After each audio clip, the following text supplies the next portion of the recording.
Hello বন্ধুরা, blue sky স্পেনারে আপনাকে আবারও স্বাগতম। আজ আমি ২০০১ সালে মুক্তিপ্রাপ্ত প্রিন্সেস ডায়েরি মুভিটি ব্যাখ্যা করতে যাচ্ছি। মিয়া থার্মোপলিস একজন লাজুক ১৫ বছর বয়সী মেয়ে। সে তার চিত্রশিল্পী মায়ের সাথে ফ্রান্সিসকোর ফায়ার হাউসে থাকে। সে সামাজিকভাবে খুবই সচেতন এবং তার বন্ধু অনেক কম। ফলস্বরূপ সে স্কুলে খুব একটা জনপ্রিয় নয়। একজন চেয়ারলিডার লানা থমাস মিয়াকে দেখে প্রায়ই ব্যঙ্গ করে। লিলি মস্কোভিটস নামের একটি মেয়ে তার সবথেকে কাছের এবং ভালো বন্ধু। সে মিয়ার চরিত্রকে প্রশংসা করে। মিয়া একজনের প্রতি ক্রাশ ছিল, যার নাম জশ ব্রায়ান্ট।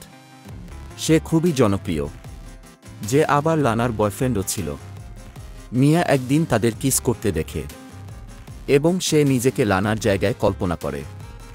একদিন একটি প্রতিযোগিতায় জোশ তার সাহস এবং আত্মবিশ্বাসের মতামত দিয়ে সবাইকে আনন্দিত করে। কিন্তু যখন মিয়ার পালা আসে তখন সে তোতলাতে থাকে এবং সেখান থেকে পালিয়ে যায়। পরের দিন স্কুলে সবাই তাকে নিয়ে খুব মজা করে। একদিন তার মা তাকে বলে যে তার একজন আত্মীয় তাকে জেনোভিয়াতে যেতে বলে তার সঙ্গে দেখা করার জন্য। এতে মিয়া একটু অসন্তুষ্ট হয় এবং তার সঙ্গে দেখা করতে বিরক্ত বোধ করে। কিন্তু পরের দিন সে স্কুলের ড্রেস পরে ওই ঠিকানায় যায় এবং দেখে একটি বিশাল প্রাসাদ। সেখানে তাকে স্বাগত জানানো হচ্ছে। তারপর মিয়ার সাথে তার দাদি ক্লারিস রেনালদির পরিচয় হয়।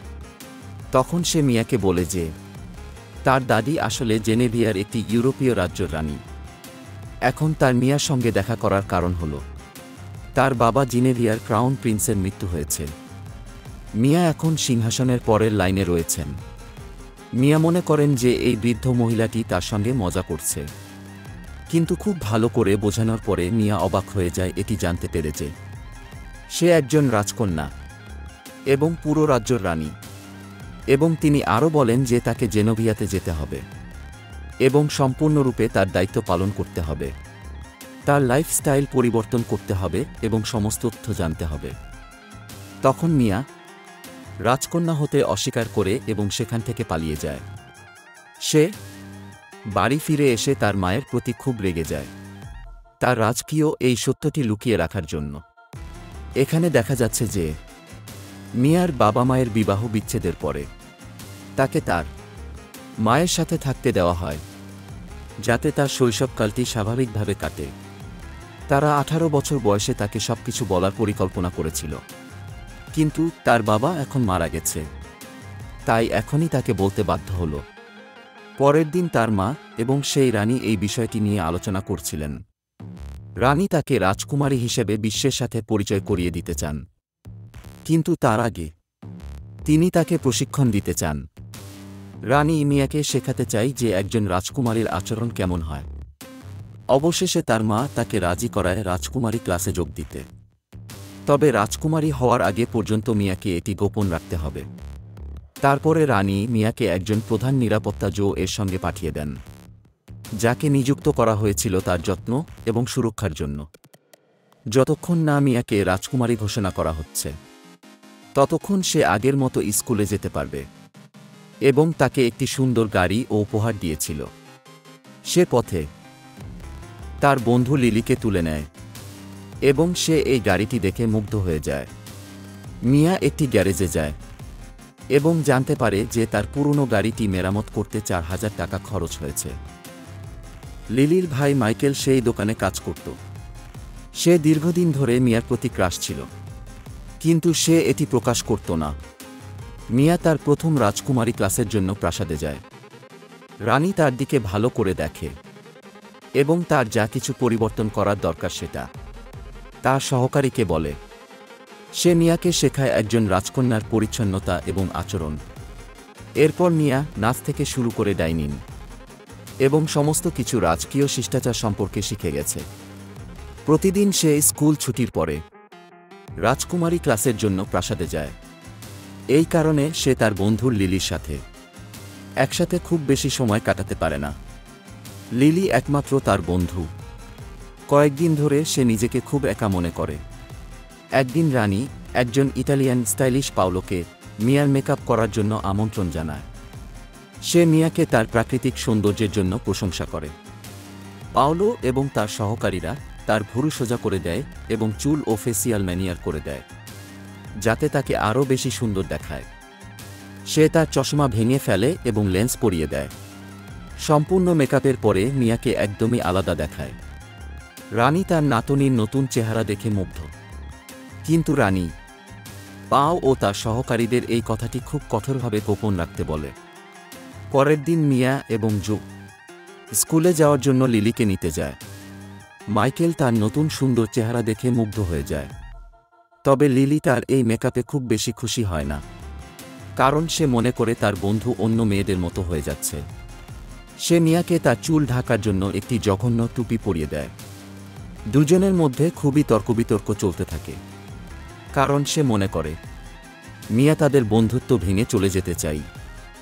অবশেষে মিয়া যখন লিলিকে সব সত্য কথাগুলো বলে, তখন লিলি অবাক হয়ে যায়, কিন্তু মিয়া তাকে এটি গোপন রাখতে বলে।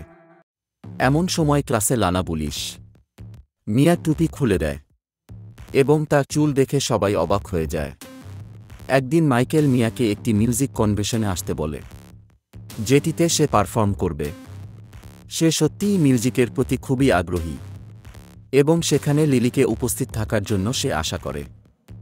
মিয়া বলে যে সে অবশ্যই থাকবে। হঠাৎ সেখানে সাংবাদিকেরা চলে আসে এবং মিয়াকে রাজকুমারী হওয়ার বিষয়ে প্রশ্ন করতে থাকে। গোপন রহস্যটি কোনোভাবে ফাঁস হয়ে গেছে। এতে মিয়া খুব সমস্যায় পড়েছে। সে মনে করে লিলি এটি সবাইকে বলে দিয়েছে।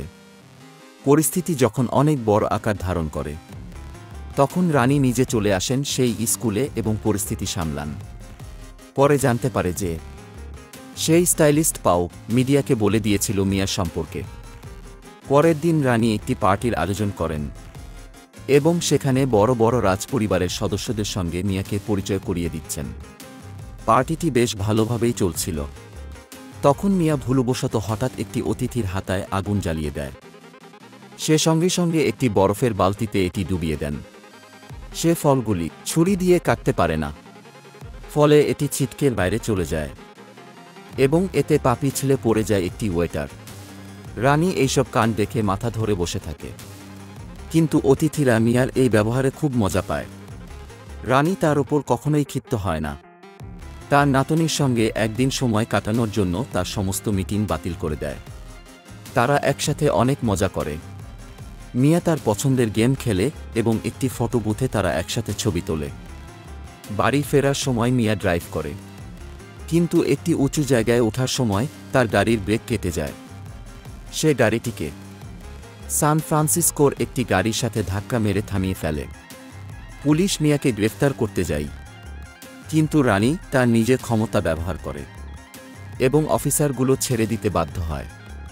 এমনকি রাজপরিবারের সদস্যদের বাড়ি ফেরানোর জন্য তাদের একটি পুলিশ গাড়িও ব্যবস্থা করেন। মিয়া তার দাদির এই ক্ষমতা দেখে মুগ্ধ হয়। পরের দিন সে যখন স্কুলে যায়, বাচ্চারা তাকে ঘিরে অটোগ্রাফ চাই। একসময় তাকে কেউ পছন্দ করত না, কিন্তু এখন সবাই তাকে নিয়ে আলোচনা করে। এমনকি লানাও তার বন্ধু হওয়ার নাটক করে একজন মিডিয়ার সামনে। তার পুরনো ক্রাশ জোশ তাকে শনিবার একটি সৈকত পার্টিতে যেতে বলে এবং মিয়া যেতে রাজি হয়। তারপর সে কনভেনশনে আসতে না পারার জন্য মাইকেলের কাছে ক্ষমা চায়। মিয়ার মা বলে যে জোশ কখনোই তাকে পছন্দ করেনি, কিন্তু মিয়া তার মায়ের মন্তব্যকে উপেক্ষা করে সমুদ্র সৈকত পার্টিতে চলে যায়। সেখানে প্রথম কয়েক ঘন্টা খুব ভালোভাবে কাটে। তারপর রিপোর্টারেরা মিয়াকে খুঁজতে খুঁজতে পার্টিতে চলে আসে। এদিকে জোস তাকে লুকিয়ে কিস করার চেষ্টা করে, কিন্তু সে পিছনে সরে যায়। তারপর বাইরে এসে জস তাকে জোরে জোরে কিস করে মিডিয়ার সামনে। মিয়া তার তাঁবুতে আসে পোশাক পরিবর্তন করার জন্য। এদিকে লানা মিডিয়াকে সেখানে ডেকে দেয় এবং মিডিয়া এই অবস্থায় তার ছবি তোলে। এটি নিশ্চিত যে পরের দিন নিউজ পেপারে এটি হেডলাইন হবে। অপমানিত হয়ে বাড়ি ফেরার পর সে তার মায়ের কোলে বসে কাঁদতে থাকে।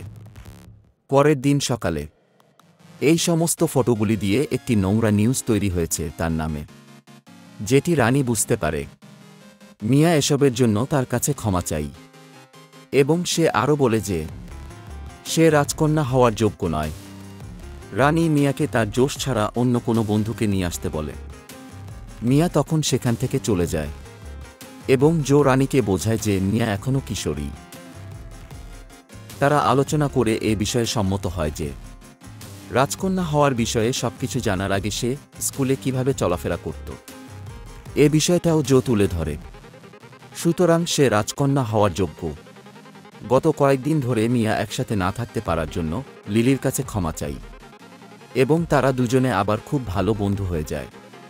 পরে জিম ক্লাস চলাকালীন জোশ আবারও মিয়াকে নিয়ে ঠাট্টা বিদ্রূপ মজা করতে শুরু করে এবং সে তাকে একটি বল দিয়ে আঘাত করে। যাই হোক, সে সন্ধ্যায় মাইকেলের বাড়িতে যায় গাড়ির দোকান থেকে তার গাড়ি বাড়িতে পৌঁছে দেওয়ার জন্য। মিয়া তার শোতে না আসার জন্য ক্ষমা চাই এবং তার সঙ্গে ডেটে যাওয়ার জন্য আমন্ত্রণ জানাই। মাইকেল যেহেতু আগে ওর প্রতি হার্ড হয়েছিল তাই সে অস্বীকার করে এবং ব্যঙ্গ করে বলে যে জোস তার জন্য ভালো ছিল। পরের দিন মিয়া এবং তার নেবি বন্ধু দুপুরে একসাথে আইসক্রিম খাচ্ছিল। তখন লানা এবং তার বন্ধুরা মিলে তাকে নিয়ে আবারও মজা করে।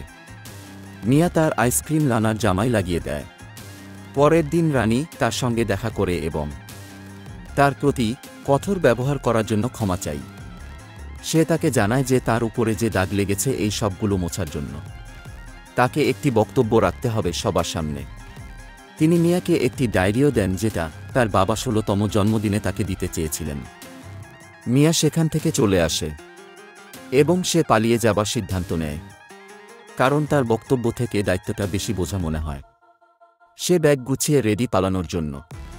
তখন হঠাৎ তার চোখ পড়ে সেই চিঠিটির দিকে যেটা তার বাবা লিখেছিল তার জন্য।